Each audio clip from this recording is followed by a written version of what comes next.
Seahawks fans, wherever you may be, welcome back for another edition of the Seahawks Playbook Podcast. Join your host, Bill Alvstad, and co-host, sports writer and football analyst Keith Myers, as we talk Seahawks football.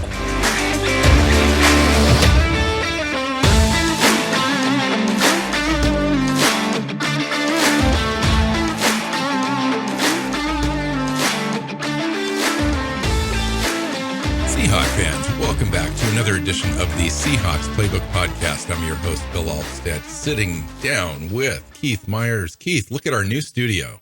I know, it looks fantastic. I'm wondering, I'm like, is this really us? But yeah, it is. And as we make our first episode, our first show in the new format where we're doing rather than one big show, we're going to do 3 shorter shows, and we're going to see how this goes. So yeah, we're going to ask for patience straight up front. It's like, we're going to try this. We're going to get used to it for a little while. And I will say that we are partnering with a national podcast network called the Pigskin Podcast Network.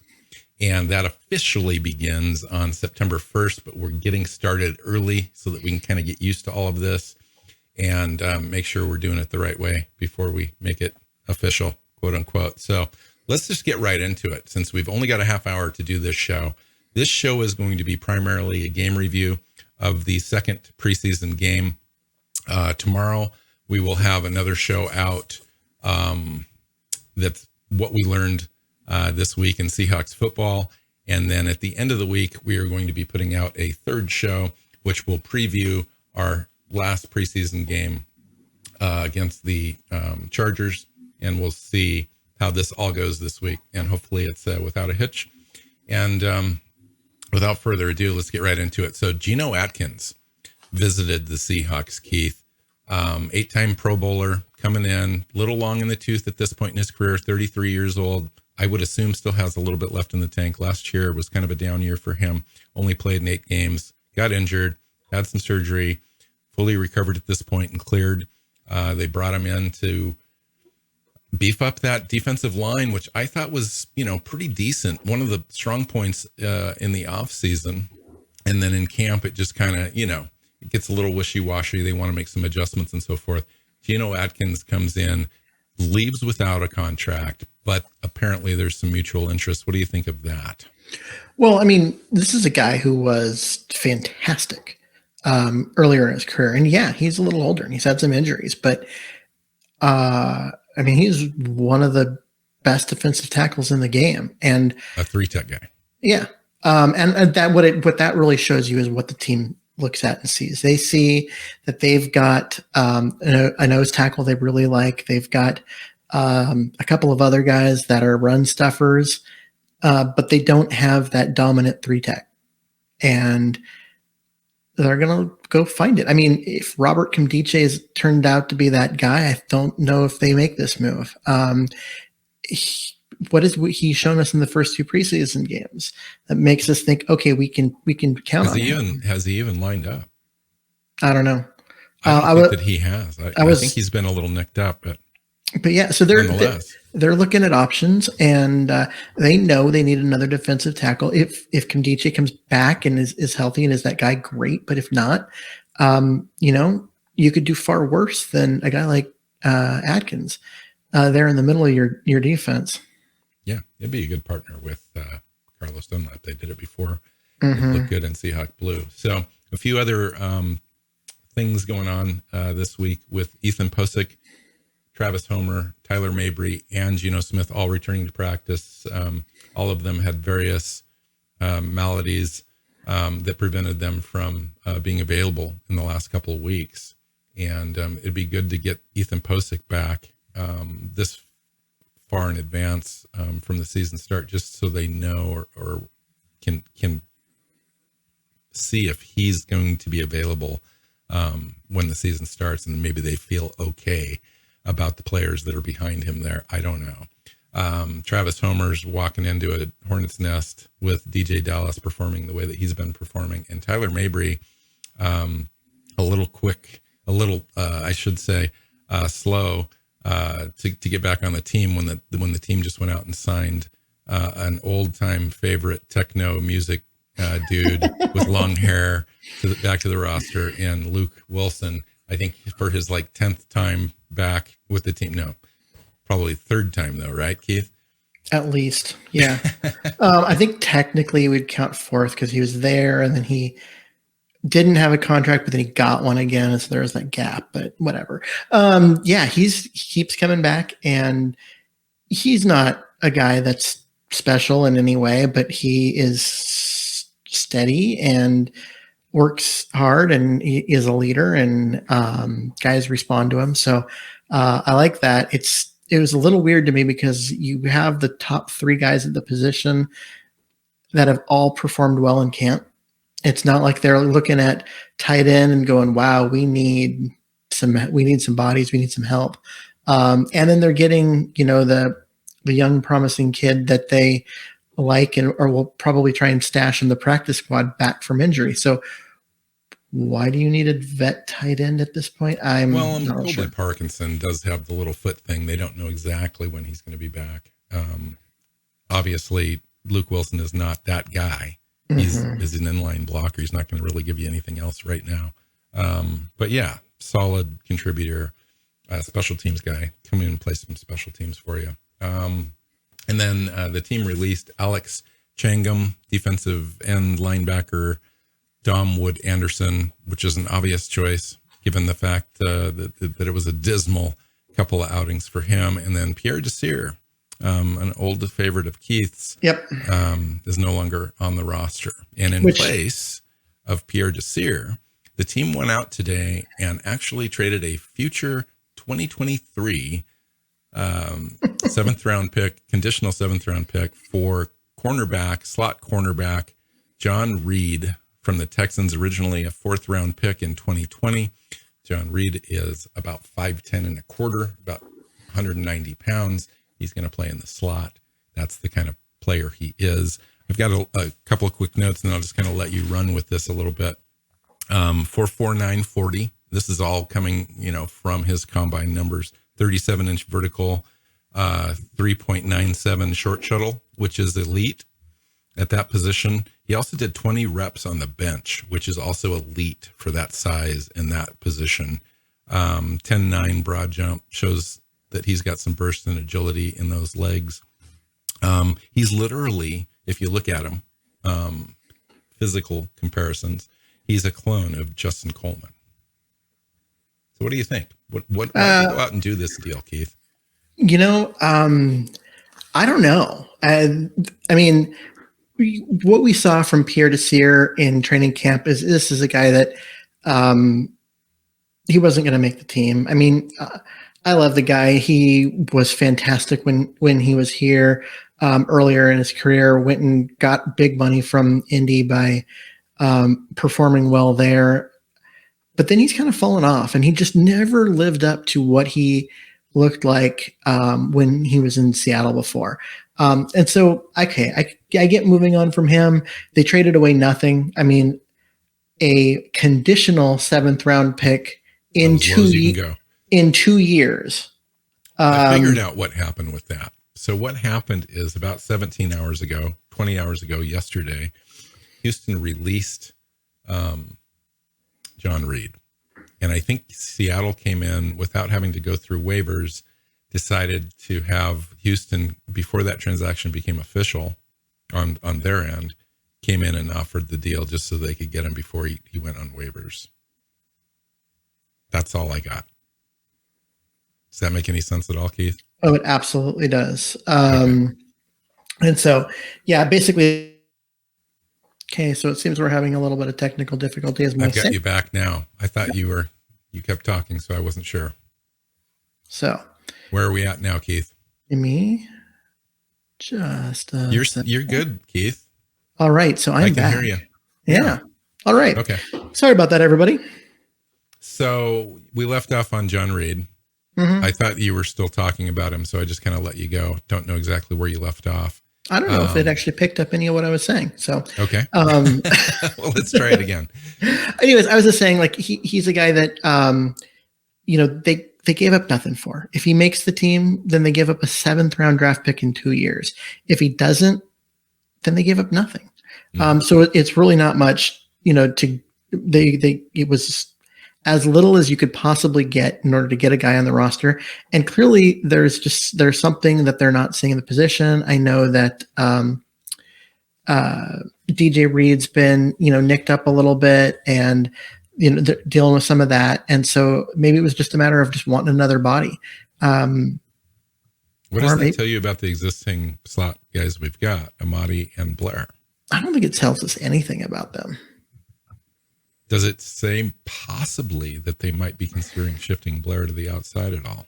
Or they might be considering shifting Amadi to the outside. I will say that I haven't seen a lot from Trey Brown that makes me think he's ready for playing time once the season starts. I've heard nothing but good things about him, although it wouldn't surprise me if he's not completely ready to start a game in week 1, but I haven't heard a lot of bad things about him.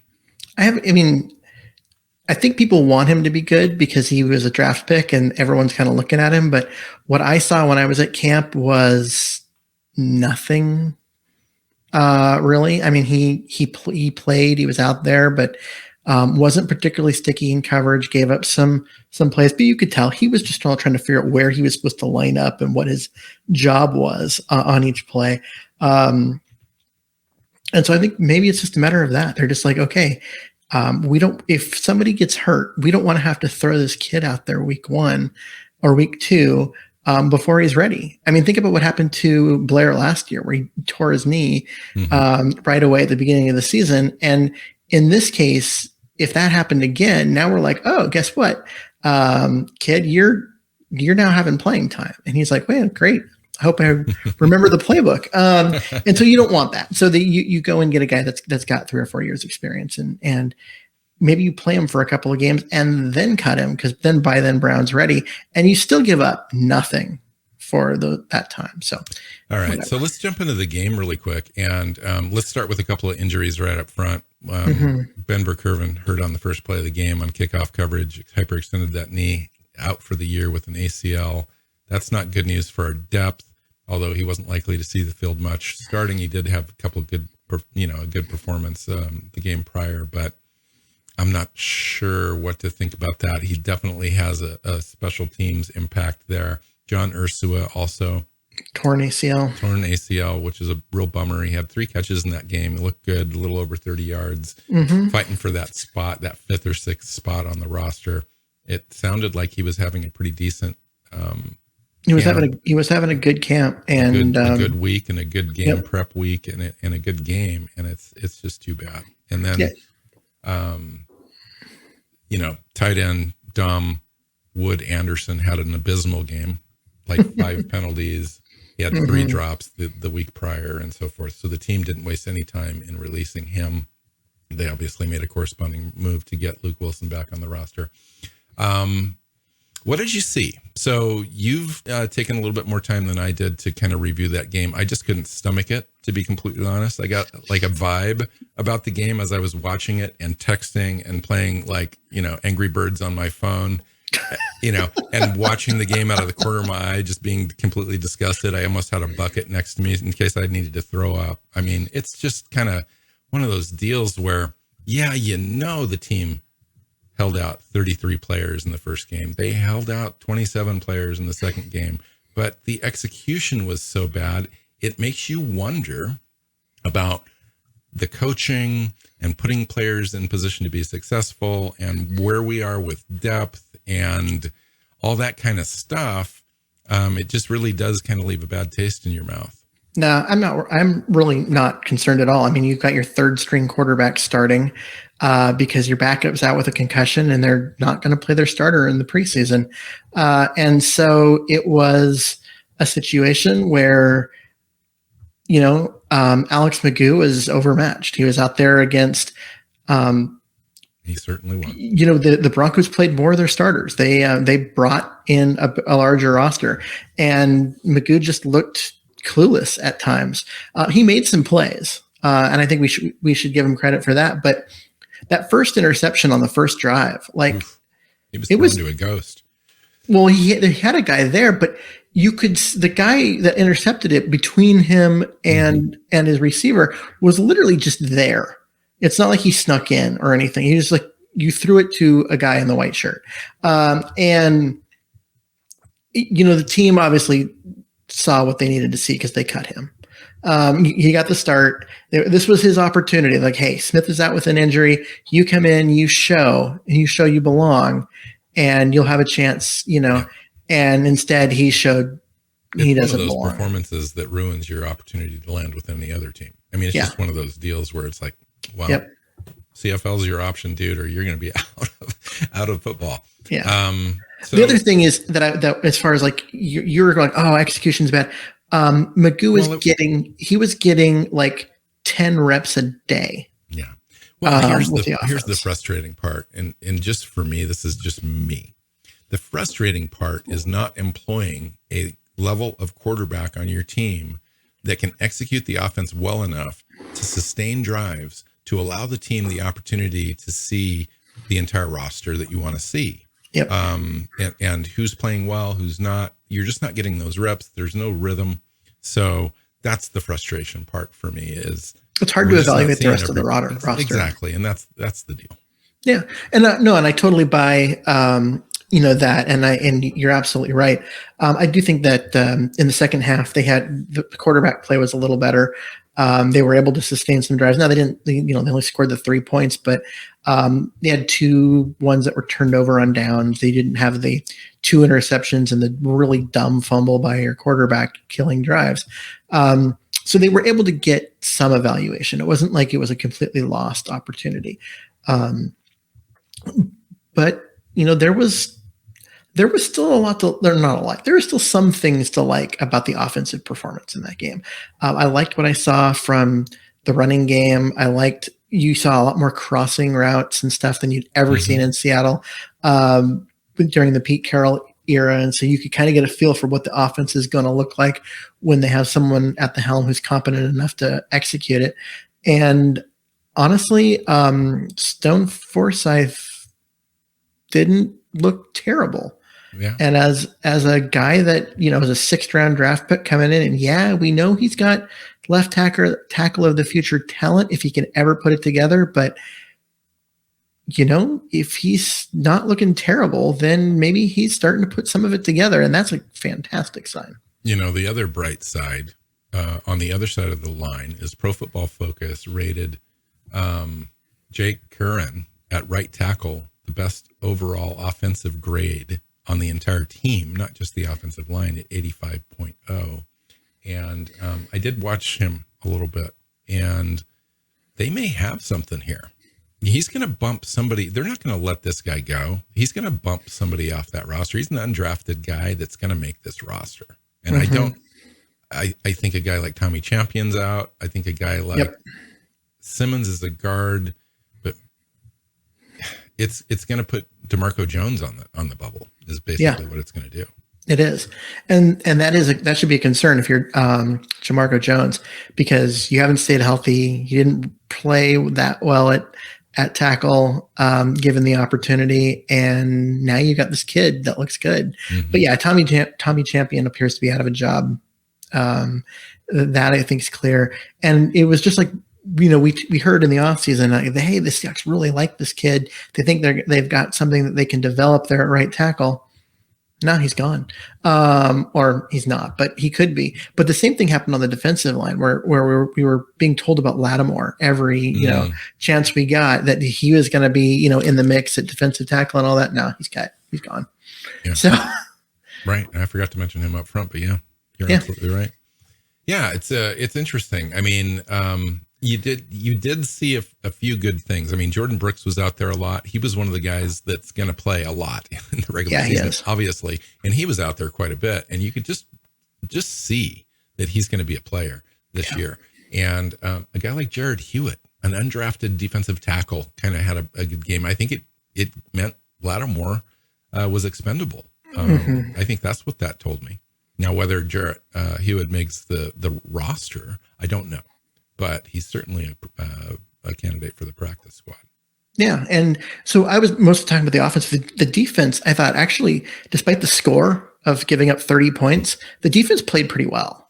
The offense didn't help the defense at all. No, not in any way. Off the field. Yeah. But you saw some really good stuff in terms of stopping the run. And, Denver had a hard time getting the running game going. There was that one play down at the goal line. I swear the Seahawks stopped him at about the 1, but they gave him the touchdown. And I'm like, they were averaging less than almost 2.5 yards a carry. Yeah. As far as their rushing game was concerned. So I thought we did a really good job with that. Yeah, I was, pretty pleased with that. The pass rush got pressure at times. Only I guess they had 2 sacks.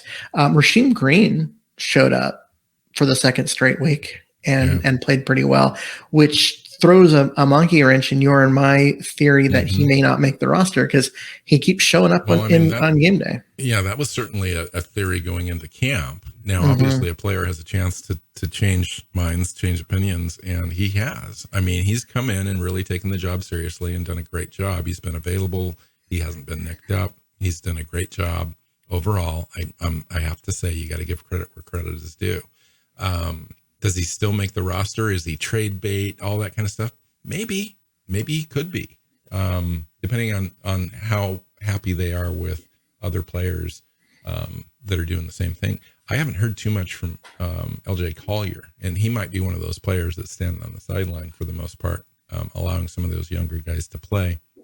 But I'm really looking forward to the next game, and we'll get into that in a few shows of how that's all going to turn out. But in this game, it was really nice to see a few guys step up like that. I would say that Trey Flowers had a fairly decent coverage game in this game. Akella Witherspoon, it's really hard to evaluate. It really is. He's not getting a tremendous amount of reps, but the reps he is getting out there, I don't know. It's hard. I think Alton Robinson looked good in this game again. Alton Robinson looked good in this game. Darrell Taylor, that whole thing at strong side linebacker is somewhat confusing given the fact that KJ Wright's still sitting there for a little over a veteran minimum contract that could really solidify your ability on the defense to put your players in the best position to be successful. And I think that position for Darrell Taylor is up closer to the line of scrimmage. So yeah, I mean, but the thing is, like in the first preseason game, and when you look at what the reps he gets in practice and everything, they're playing him at defensive end way more than they're playing him at Sam linebacker. I think this is a team that wants to be in the nickel all the time. And so he's going to get a few reps a game at strong side linebacker. That's a great when you know the other team's running. But he's going to be rushing the passer as a defensive end for most of the game. So what did you think about the little injury that Ryan Neal had? I think it's some sort of pectoral thing, and I don't know how long he's out. I don't know if it extends into the season or not. Yeah, I haven't heard. That could be a big blow to the depth of this defense. Yeah, because Ryan Neal's one of those guys that's super versatile. He can play strong safety. He can play free safety. He can go out and play cornerback. And so his ability to move all over that defensive backfield opens them up to really unleash Adams and Blair and let them do all the crazy, weird things that they're capable of doing, because you've got a guy that can do whatever he's not doing. And losing Ryan Neal, actually, it really does make things harder on him, because now you've got one less of those guys that can be that, jack of all trades on the back of the defense, that you really kind of have to contain what you're going to do with a guy like Blair or a guy like Adams more, because you don't have that versatility behind you. So one player I just wanted to highlight as part of this show and this game is DJ Dallas. I just think that DJ's really kind of setting himself apart on the roster this year on the offensive side of the ball, and it's a great thing to see.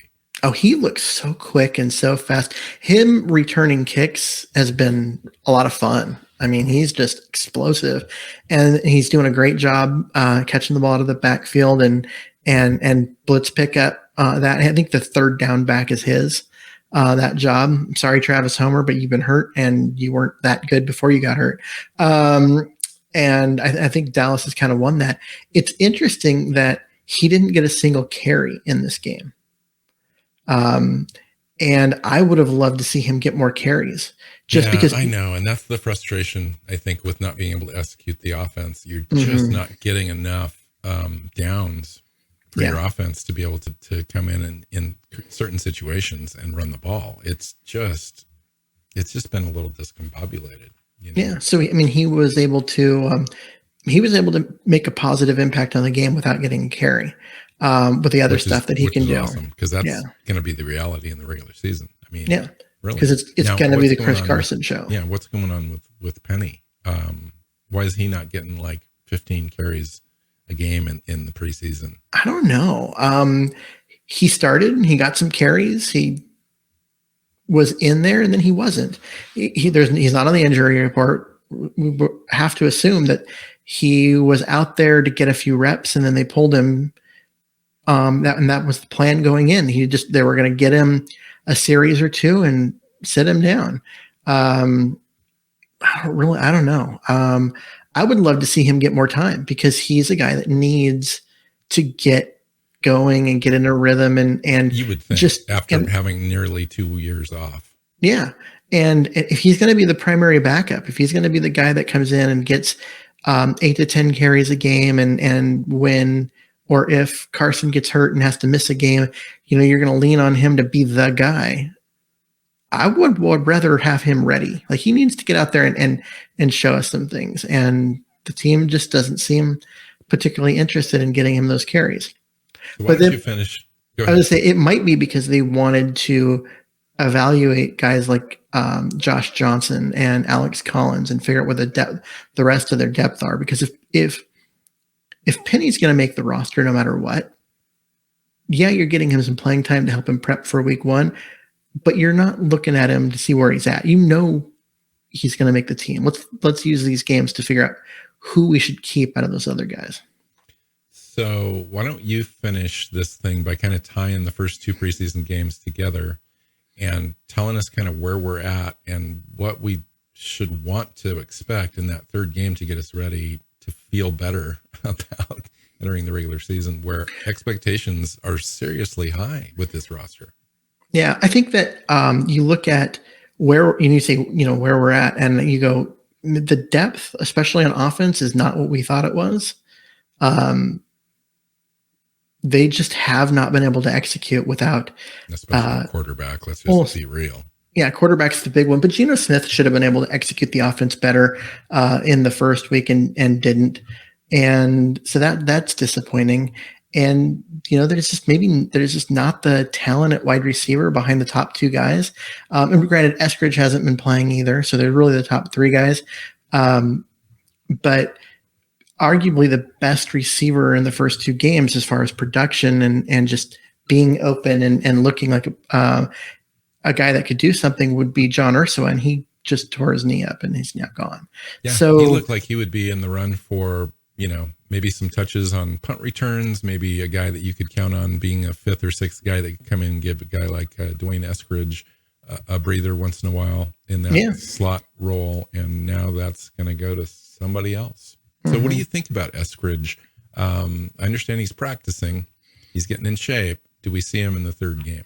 I hope so. He needs to get out there and get some, even if it's just a series or 2. The guy's got to get some reps. He's got to get used to getting hit at game speed and that kind of stuff before week 1, because you want him ready to go and you want him able to make a contribution right away, because he brings such a explosive, unique talent set of, get him the ball, swing it to him after he goes in motion and let him run. Just get him the ball in space and let him go.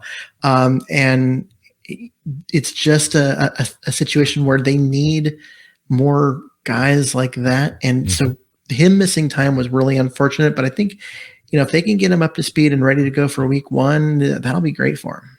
Yeah. I think guys like Cade Johnson too, who had a few touches in this last game, really have an opportunity in this third game to kind of show what they've got. I really do believe that they're probably going to hold out for the most part guys like Lockett and Metcalf and so forth. They might get a series, maybe not. But guys like Cade Johnson, Aaron Fuller, some of the other guys, Thompson, right on that bubble that really need to kind of come in now that Ursu is out of the picture, have a real opportunity to kind of show what they've got and see if Seattle's satisfied with the back end of the roster there or not. So yeah, I mean, I kind of hope that we see the starters. And I know that you're like, maybe you got to use this the back end of the roster. We've had 2 games to evaluate the back end of the roster. I agree. You've got to get nervous now. You've got to get Metcalf and Wilson and Lockett and the starting offensive line. You've got to get them some snaps at game speed. It doesn't have to be. It'd be nice to have them have 4 or 5 series. To be completely honest, just let them play the first half and then pull them. Yeah, I don't think they need to play that much, but I would want them to play the first. If they play 2 series or the first quarter or whatever it ends up being, I'd be happy. It's so hard to evaluate where this team is when you don't play your best players. All right, so we finished up the first episode, Keith. I thought we did pretty darn good for our first outing. We were a little over. But our first attempt at 30 minutes. And the truth is we would have been at 30 minutes, but we lost about a minute and a half when my headphones and stuff decided to go weird. Unfortunately, I'll try to splice that on the video. I should be able to take care of that on the audio part of the show, but we'll see how that goes too. So you're going to find Keith on Twitter at Myers NFL. We could probably put a new scroll at the bottom. Yeah, there you go. There we go. You can follow myself at NWChawk on Twitter. Keith's at Myers NFL. The show is at Hawks Playbook. Seahawksplaybook.com has all the shows. Find us on YouTube. Find us on your favorite podcast app. And until next time, go Hawks. Seahawks Playbook Podcast listeners, thanks for joining us for another edition of the show. You can find us on Twitter. Bill is at NWChawk. Keith is at Myers NFL. And the show is at Hawks Playbook. You can listen and subscribe to the show at Seahawksplaybook.com.